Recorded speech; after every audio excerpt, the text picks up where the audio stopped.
नमस्कार, मैं ऐश्वर्या शिंदे और आप देख रहे हैं देशोन्नति का खास कार्यक्रम मुद्दा विदर्भ का। पिछले कई वर्षों से स्वतंत्र विदर्भ राज्य को लेकर आंदोलन किया जा रहा है।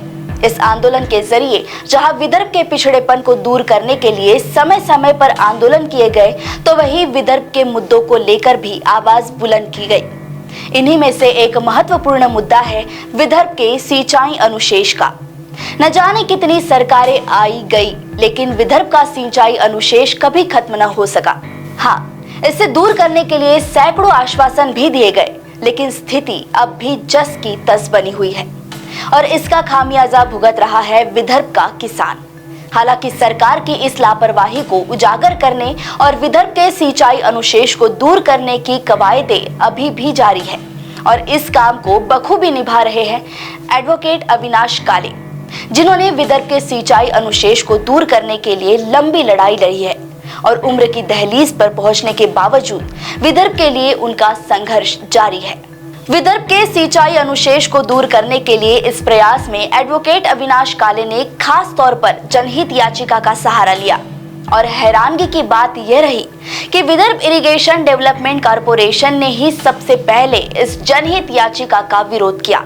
विदर्भ की जब बात आती है तो कोई भी नेता हो चाहे कार्यकर्ता हो, वो हमेशा कहता है कि विदर्भ का अनुशेष, सिंचाई का अनुशेष। मैं भी ऐसा ही करता था, कभी भी बोलता था कि विदर्भ का अनुशेष बहुत है। लेकिन एक दिन मेरे मन में सवाल आया कि हकीकत क्या है, क्या विदर्भ में सिंचाई लायक ज़मीन कितनी है और इस पर कितना सिंचाई हो रही है।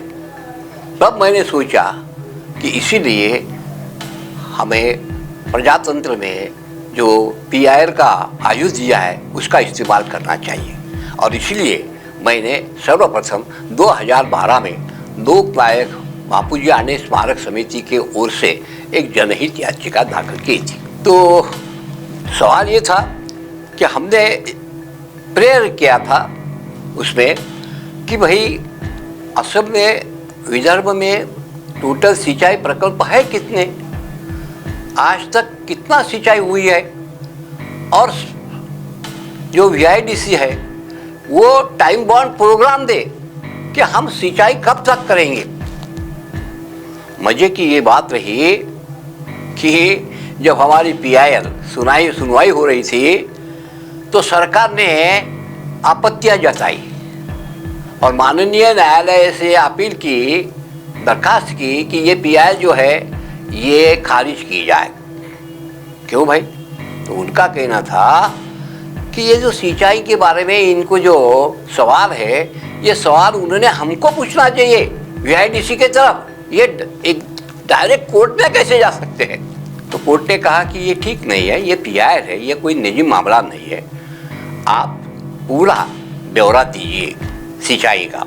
तो अब इससे नाराज होकर देखिए, इतना बड़ा वीआईडीसी का प्रश्न है सिंचाई का, तो वीआईडीसी ने मानना चाहिए कि ठीक है हम देंगे ब्यौरा, कितने प्रकल्प है, क्या काम चल रहा है, क्या नहीं, ऐसा नहीं किया उन्होंने। इसके खिलाफ ये जो ऑर्डर दिया था, इस ऑर्डर के खिलाफ वीआईडीसी सुप्रीम कोर्ट में गई। किस लिए गई? कि ये जो याचिका है वो खारिज की जाए।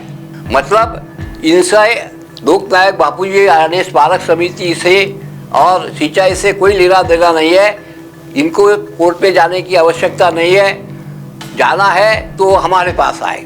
तो इसकी पैरवी मैंने हाई कोर्ट में भी मैं खड़ा था और सुप्रीम कोर्ट में भी मैंने इसकी पैरवी की। तो आश्चर्य की बात है कि जब ये सुनवाई हुई तो सुप्रीम कोर्ट ने ये जो याचिका थी सरकार की वो खारिज की और ये टिप्पणी की कि इधर लोग मर रहे हैं, किसान मर रहे हैं, सिंचाई का जो प्रश्न है वो बड़ा गंभीर है, तो भाई इस पर सुनवाई होने को कोई आपत्ति नहीं है, सुनवाई की जाए।